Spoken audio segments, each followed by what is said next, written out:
laisser la parole à Delphine, qui va nous présenter le dispositif Dynamis. Delphine, je vous laisse la main pour partager votre présentation. Alors,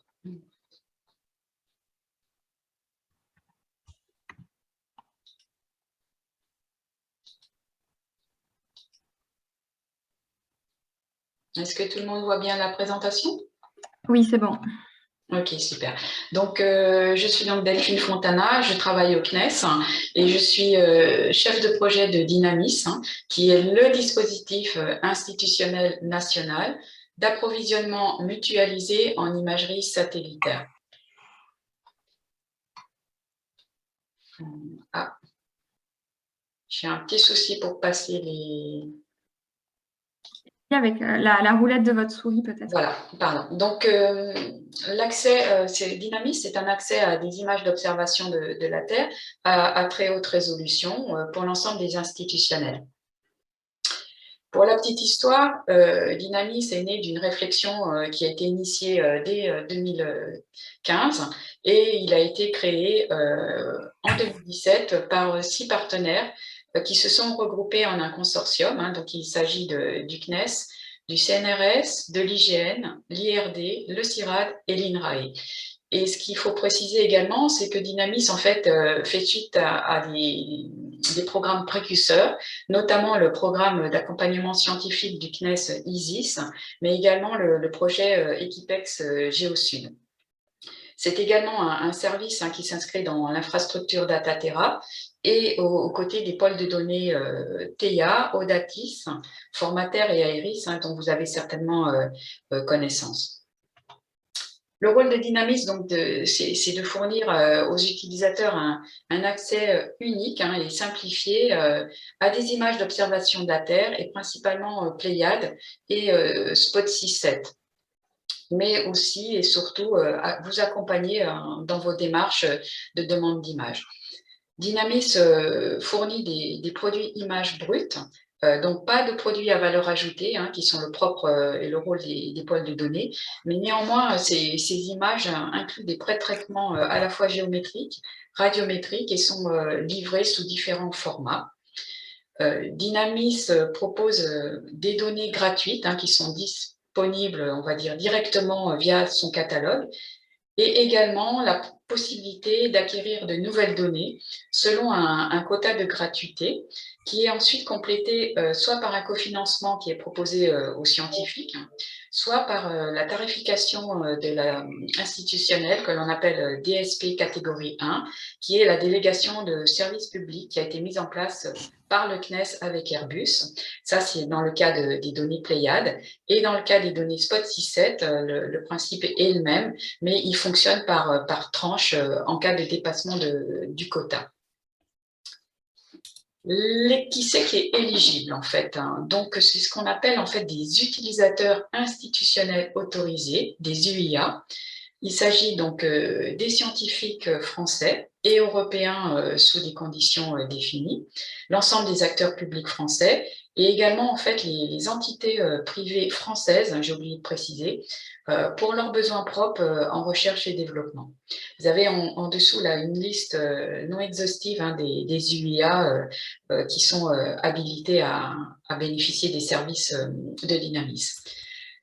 Pour bénéficier de ces services, donc il faut adhérer au dispositif en signant la charte du même nom, disposer d'un compte d'accès TIA Dynamis, de créer ce compte-là, et de signer les licences ensuite d'utilisation des images qui vous sont mises à disposition. Toutes ces informations sont disponibles sur le portail Dynamis. C'est une question en fait qui est majeure a priori, donc j'ai voulu passer un petit peu de temps sur cette partie-là, donc le quota et le hors quota. Tout ce qui est disponible au catalogue est gratuit et il n'y a pas de quota. Ensuite, il y a 2 cas qui concernent Pléiades et Spot 6-7. La procédure est la même, mais selon des modalités différentes. Et là, il s'agit en fait de toutes les demandes d'acquisition d'images, donc nouvelles demandes, à la fois des programmations satellites, mais également des données qui sont référencées sur le catalogue Airbus. Pour Pléiade, il y a un quota de gratuité qui est basé sur un volume en kilomètres carrés qui s'applique pour les scientifiques français et les acteurs publics français. En cas de dépassement du quota, un cofinancement est proposé aux scientifiques français. Ce cofinancement, en fait, c'est le programme ISIS, c'est un cofinancement à 1 euro. Et pour les acteurs publics français, s'applique hors quota la tarification DSP4. Donc, vous avez en fait en bas à gauche le coût. Donc, il s'agit de 1,4 € par kilomètre carré pour des données d'archives qui sont référencées chez Airbus et 1,8 € par kilomètre carré pour toute demande de programmation Pléiade. En ce qui concerne les entités françaises pour leurs besoins de R&D et les scientifiques européens, s'applique en fait directement la tarification DSP et il n'y a pas de quota de gratuité.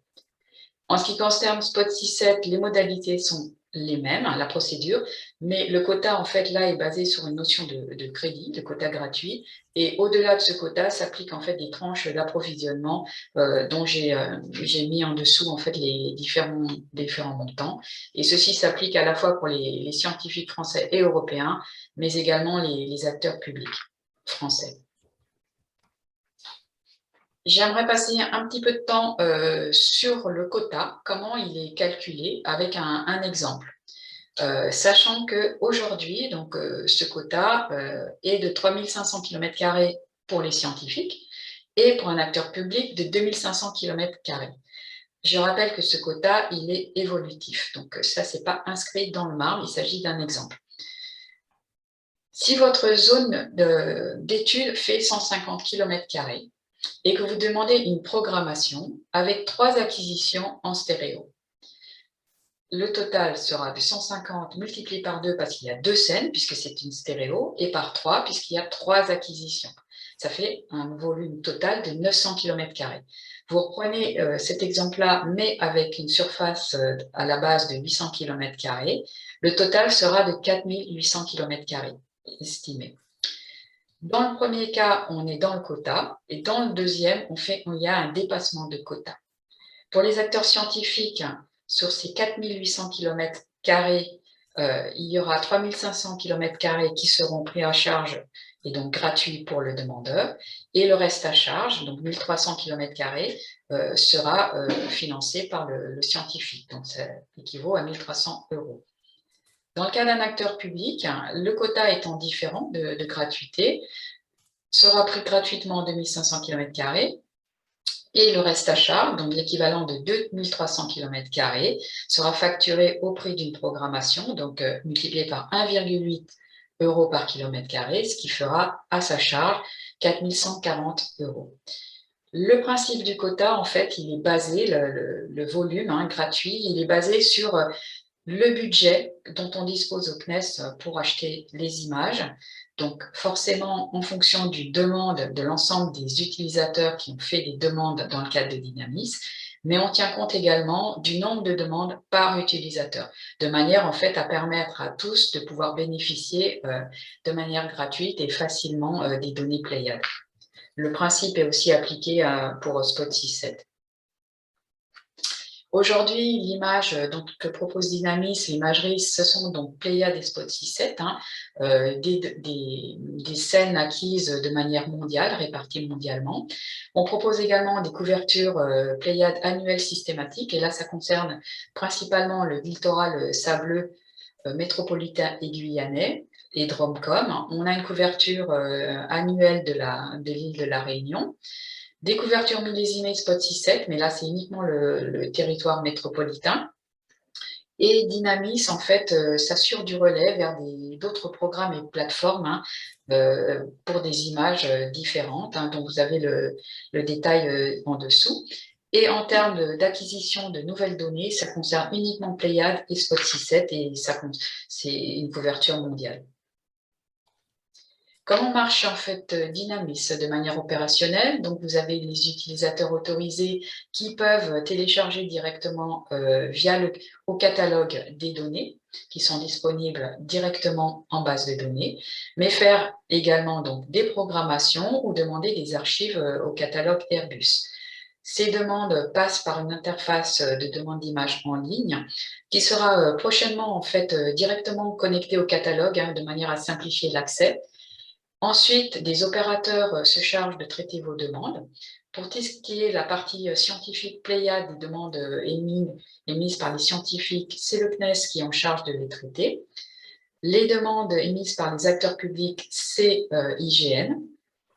Et en ce qui concerne la partie Spot 6.7 scientifique, c'est nos partenaires INRAE, IRD qui se chargent de traiter vos demandes, notamment parce qu'ils disposent d'une station de réception directe Spot 6.7. Les demandes Pléiade qui sont adressées par le CNES et IGN sont à Airbus, qui gère les satellites de la constellation Pléiade. Ils produisent également les données qui sont ensuite soit directement transmises aux scientifiques et aux entités privées, soit à l'IGN pour tout ce qui est territoire national, puisqu'en fait l'IGN est le point focal en fait en France pour recueillir à la fois vos besoins et traiter les données Pléiade, notamment la partie orthorectification des images, et ensuite les mettre à disposition directement des utilisateurs. Demain, qu'est-ce qu'il y aura dans ce qu'on proposera dans Dynamis? Donc, du Pléiade Neo, des données planètes, du LIN, du TerraSarix, et nous sommes actuellement en négociation avec ces différents fournisseurs de données. C'est pas encore d'actualité, je dois dire, c'est pas encore en base proposé dans l'offre Dynamis, mais c'est en cours de négociation, notamment Pléiade Neo. Il y aura aussi les données CO3D et, de la constellation CO3D qui est gérée par le CNES avec un produit MNS à 1 mètre qui couvrira le globe. J'ai mis sur cette planche quelques adresses donc, pour retrouver Dynamis, à la fois le portail, le catalogue, l'application de demande d'image, également nous suivre via ces liens. Et pour contacter Dynamis, donc vous avez un formulaire contact général avec avec un menu déroulant selon vos questions. Et en ce qui concerne Pléiade, 2 adresses, dynamis@cnes.fr et l'adresse d'IGN pour toute demande, tout problème, toute difficulté que vous pouvez rencontrer. Mais je vous invite à contacter également votre référent CNES pour, en cas de problème, on va dire pas majeur, mais si vous avez des difficultés pour utiliser Dynamis.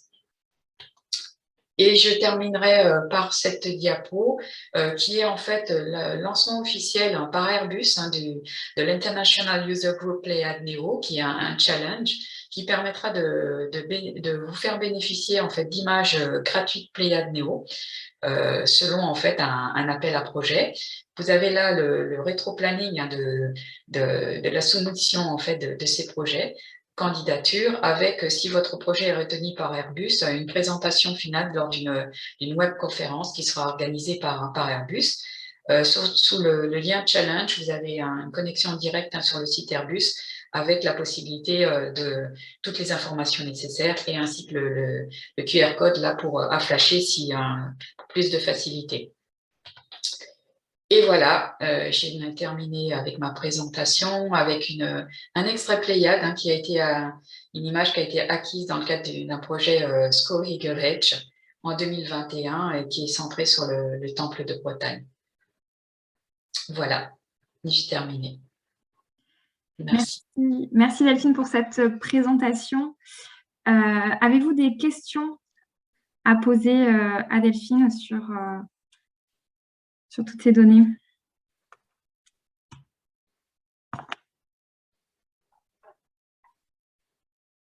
N'hésitez pas à prendre la parole ou à vous exprimer dans le chat si vous souhaitez. Alors, soit j'ai été très très claire et c'est parfait, soit j'aurai plein de questions après. Ce que je pourrais rajouter peut-être, s'il n'y a pas de questions en direct, c'est que il y a un questionnaire qui a été envoyé par Pascal Ferrage. J'ai recueilli ces questions-là et j'y donnerai bien entendu réponse dans un second temps de manière précise. Moi, j'ai juste éventuellement une toute petite question, s'il y a le temps. C'est réellement possible pour une entreprise qui fait de la R&D d'accéder à quelques images pour commencer justement à... En fait, moi, j'ai jamais pu accéder aux images Pléiades et j'en ai besoin de par la résolution surtout. C'est réellement, c'est pas un parcours de combattant, je veux dire, pour accéder à quelques images. Alors, je vais répondre d'abord positivement, oui, vous êtes entièrement éligible pour accéder à ces données, pour vos besoins de R&D. Après, le parcours du combattant, tout dépend comment on le voit. J'avoue que ce n'est pas forcément très simple aujourd'hui pour une entité R&D d'accéder à ces images, du fait notamment de l'accès, on va dire, informatique, mais on est en train de le résoudre. Mais par contre, si vous avez des difficultés, déjà, vous pouvez accéder gratuitement à tout ce qui est au catalogue pour tester, comme vous dites, vos données, mais n'hésitez pas à écrire à dynamisacnes.fr, exprimer votre besoin et on vous indiquera une marche à suivre voilà. Alors, le parcours du combattant, il va être peut-être un peu celui-là au début, mais d'ici la fin de l'été, ça sera beaucoup plus simple. D'accord. Donc déjà, s'il y a un accès à un catalogue minimum, ça permet, même si on n'a pas l'image qu'on veut sur la zone qu'on veut, ça permet quand même de commencer à regarder avec ces outils ce qu'on peut faire avec ces images. Et donc, j'imagine que c'est juste après une inscription qu'on a accès à ce catalogue.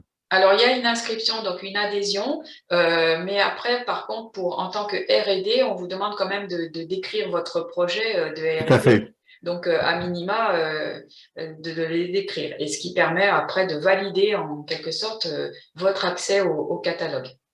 D'accord, très bien. Mais envoyez-moi en fait votre demande à dynamisacnes.fr, hein, l'adresse qui est indiquée sur la présentation, et je vous indiquerai la marche à suivre. Très bien, merci beaucoup.